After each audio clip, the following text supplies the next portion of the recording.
I got a call this week that I have not been able to stop thinking about. A guy reached out to me here in Atlanta. He bought a condo back in 2021, and at the time when he bought, his HOA fee was around $540 a month. Totally manageable for him. He ran the numbers, everything made sense, he bought it. Fast forward 5 years later, that same fee is now $856 a month. That is over $300 more every single month than what he signed up for. And here's the part that got me. He told me that the HOA is still operating in the red. The increases haven't even fixed the problem. The building is spending more than it's bringing in, and nobody has a clear answer for what comes next. So he's obviously questioning whether he should sell or not, so he reached out to me for advice. And here's the thing, I looked up the building where he's at. There are 13 other units just like his, so 2 bedrooms, 2 bath in that same building for sale right now. 13. That is not a coincidence. That is owners who see what is happening and they are trying to get out. When that many units are for sale in one building at the same time, buyers absolutely notice. And it raises, honestly, just a lot of questions.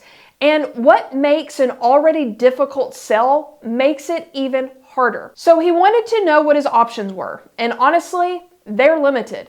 He can try to sell in a market where condo buyers are scarce, and informed buyers will immediately see the fee history and the financial situation of the HOA. He can hold and keep absorbing increases that show no signs of stopping. In fact, he told me that he wouldn't be surprised if there would be another increase in January of 2027. So he feels like that $856 a month that he's paying right now probably won't stay. Or he can keep waiting for a special assessment for a building that's operating in the red, and it's likely coming. And it's not really a matter of if, it's honestly a matter of when. So it's those kind of calls exactly why I am making this video, because the situation did not happen to him overnight. There were signs. And maybe if someone had walked him through what to look for before he bought in 2021, he would be in a different position right now. And I want to say this before we get into it. This video, please hear me on this. It is not a blanket condemnation of condos. At the end, I'm going to tell you about a condo purchase that I was a part of recently that was genuinely the right decision for the right people and what they did to make sure they got it right. But to get there, you need to understand the risks that most people aren't talking about, so let's get into it. The building age problem that nobody talks about. When you buy a condo, you're not just buying a unit. You are obviously buying into a building. And the age and the condition of that building matters just as much as anything inside your 4 walls, and honestly, maybe even more. Here's what happens with older condo buildings over time. We got to talk about the major systems. So the elevators, the HVAC stacks, the plumbing, the parking garage structure, the roof, all have a lifespan.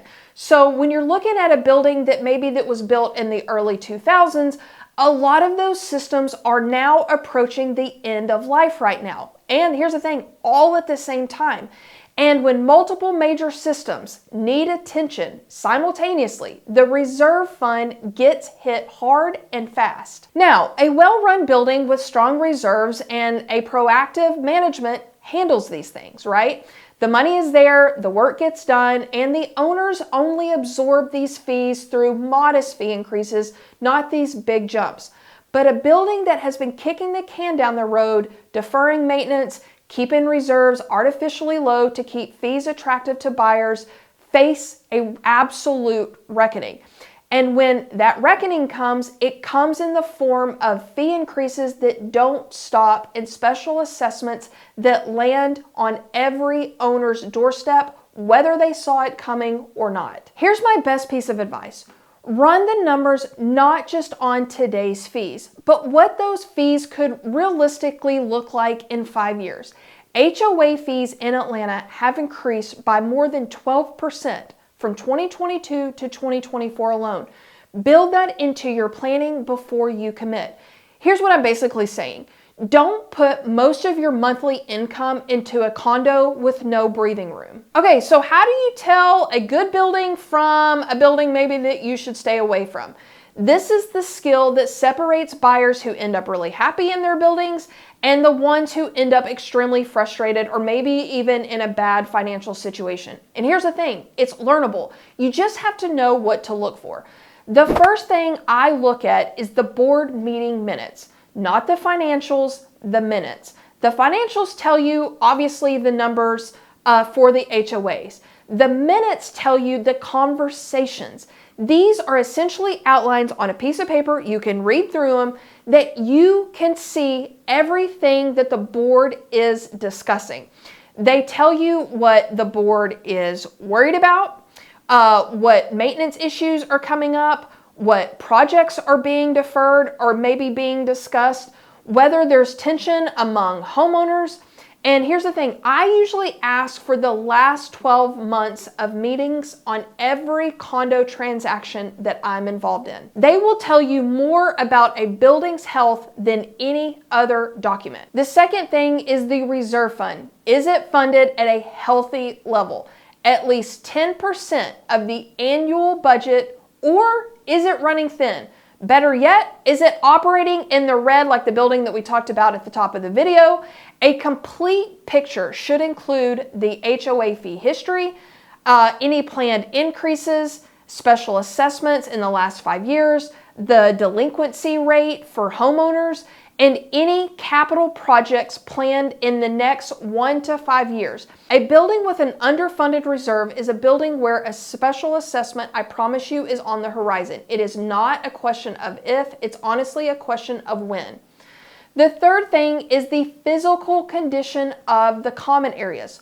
Walk the lobby, the parking deck, the hallways, the amenity spaces.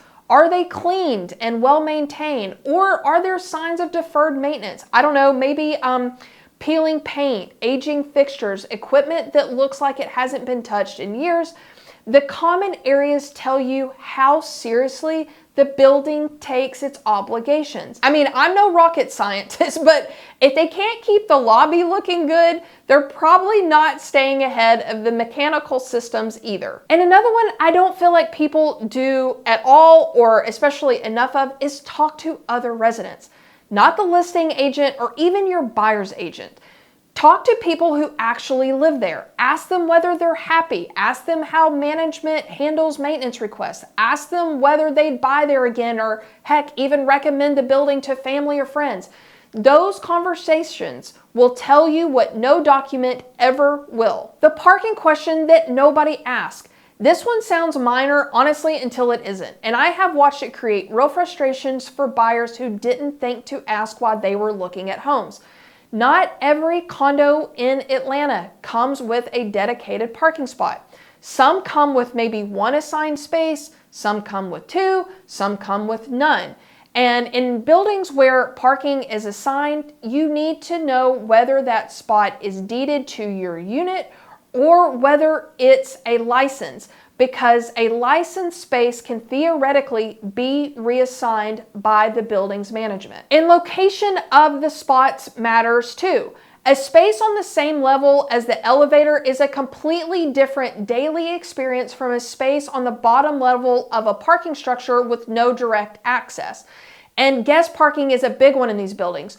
What happens when someone comes to visit? Some buildings have a ton of guest parking, others have almost none. And when you're looking at condos in Midtown or Buckhead, where street parking is metered, or honestly, sometimes on the weekends, just non-existent, that becomes a real daily inconvenience if you want to have people over. So ask about parking before you ever go look at a building. Okay, let's talk about the storage reality. This one comes up constantly with buyers who are coming from a house, and it surprises people every single time because it's just not one of those things that they think about until, well, they've moved into the condo and they have no space. Okay. Most condos in Atlanta have very limited storage, or honestly, none at all beyond the closets in your unit. If you have bikes, if you have holiday decorations, luggage, sports equipment, anything that doesn't fit in a standard closet, where does it go? Some buildings have storage cages in the parking decks available. You can sometimes purchase these or you can rent them. Many don't offer anything. Before you make an offer, find out specifically what storage comes with the unit and what options exist for the building. If the answer is nothing and you currently have a garage or an attic full of stuff, and it's things that you don't want to part with, that is a lifestyle adjustment that you are going to have to figure out and consider. This next one is going to blow your mind, and I promise you it is something that you have not even thought about, has not even crossed your mind. Let me tell you about a transaction that I was involved in a few years ago that honestly I still think about. My clients were buying a condo in Buckhead. Everything was running smoothly. It's conventional financing, pretty straightforward deal. It was a great unit, a great community.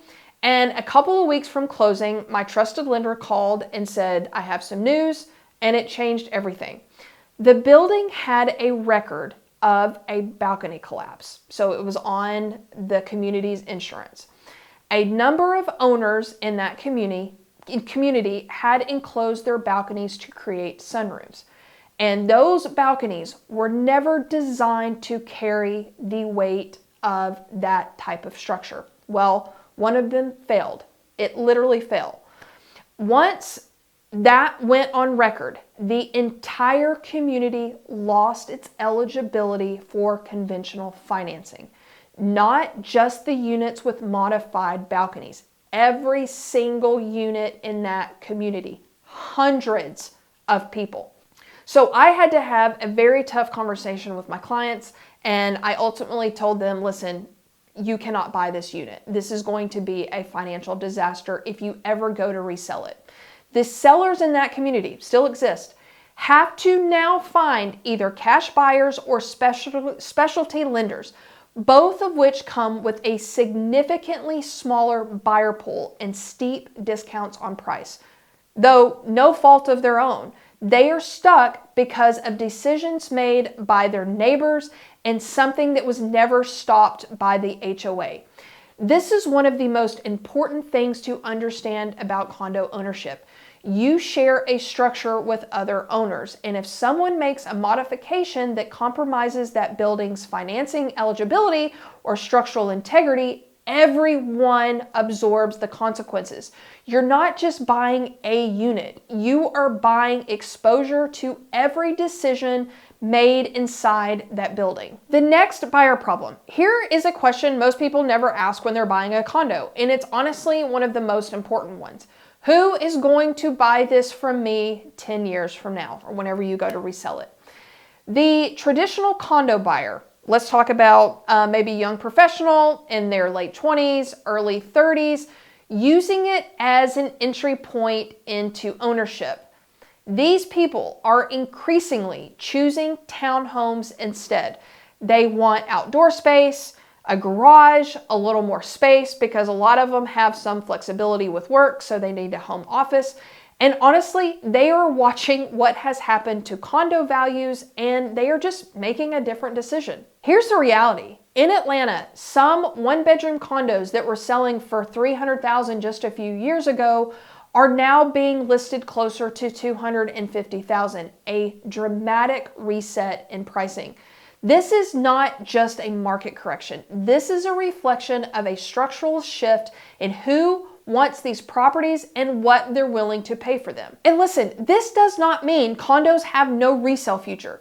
The right building in the right location will always find a buyer, but you need to think carefully about who that buyer is going to be and whether that building you are choosing will appeal to the buyer 10 years from now, not just you today. You ready? Breaking news. Who a condo actually works for. I promised you the positive side, and I mean this genuinely because I watched it play out with my own eyes. I recently helped a couple buy a condo in Sandy Springs. Yes, I helped someone buy a condo. They were buying it as a second home. Their daughter lives here, and they have a brand new granddaughter here, and they wanted a place that was theirs when they visited because truthfully, the kids told them they can't stay here when they come. So they wanted no maintenance, no lawn, no exterior responsibilities, lock the door, get on a plane, come back and everything is exactly as they left it. And here's the thing, there's a little more to that. They were honestly thinking about the condo long term. As they get older, the plan is to eventually make Atlanta their full-time home. And what they wanted wasn't just a unit. They wanted a community, a building with amenities like a gym and a pool and neighbors that they'd actually see. And really, they wanted a social scene built into the lifestyle, not the isolation of a house in the suburbs where you wave at your neighbors once a week, if you're lucky. A place where life is easy, convenient, and genuinely connected as they get older. And they found exactly that. A well-run building with healthy finances, strong management, reasonable fees, and an active community of owners. We pulled the documents, we reviewed the minutes, we checked the reserves, verified the financing eligibility, everything was clean. They went into it eyes wide open, and they're honestly genuinely thrilled with the decision. They love it over there. That is the condo buyer who makes the right decision. They're financially stable, they're not counting on rental income, they're not banking on a quick flip in a year or two, buying because the lifestyle genuinely fits where they are. It's low maintenance, real community, and a convenience a house just cannot replicate. Not all condos are bad. The well-run, well-funded ones are out there and they're absolutely worth finding. You just have to know what you're looking for and be willing to walk away from the ones that don't clear the bar. The difference between a condo you love and one you regret is almost always in the information. So do the work. Pull the documents, ask the questions, talk to the residents. If you have questions or you just need some honest real estate advice, book a call with me. The link is in the first line in the description below. Thank you so much for watching, and I hope to see you on the next one.